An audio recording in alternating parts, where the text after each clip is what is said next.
প্রচুর বৃষ্টি হচ্ছে। এই এই যে আমার দিদি ছাতা মাথায় দিয়ে রান্নাঘরে রান্না করতেছে, যে জল পড়ে রে দেখো। আমরা তো শহরে থাকি কত সুন্দর, কিন্তু আমার দিদি দেখো ঘরদোর বিশাল কিন্তু গ্রামের পরিবেশটা এমনই।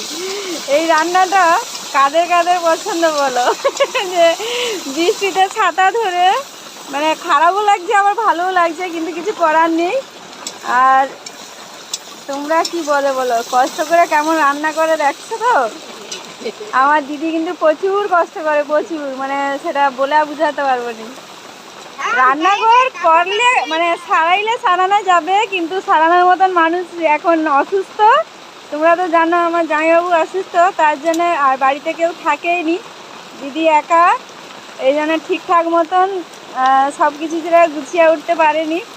এই জন্যে বর্ষা হলে প্রচুর কষ্ট। এবার গ্যাস আছে তো পাড়া গায়ে তোমরা জানো তো অনেক জ্বালন থাকে। দিনের বেলাটা যদি একটু কষ্ট করে রান্না করে নিয়ে যায়, আর তাহলে রাত্রে একটু গ্যাসে করে নিবে। এই যে আরেকজন, এই যে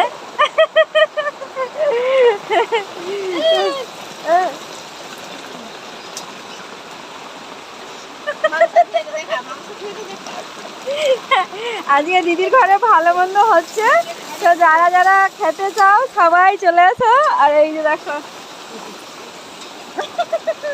এই যে মাংস হচ্ছে, বৃষ্টির বাজারে মাংস হচ্ছে, মাংস ধোয়া চলছে। আর বৃষ্টি দেখো কেমন, প্রচুর পরিমাণে বৃষ্টি হচ্ছে আজকে। শুনছে দেখবি।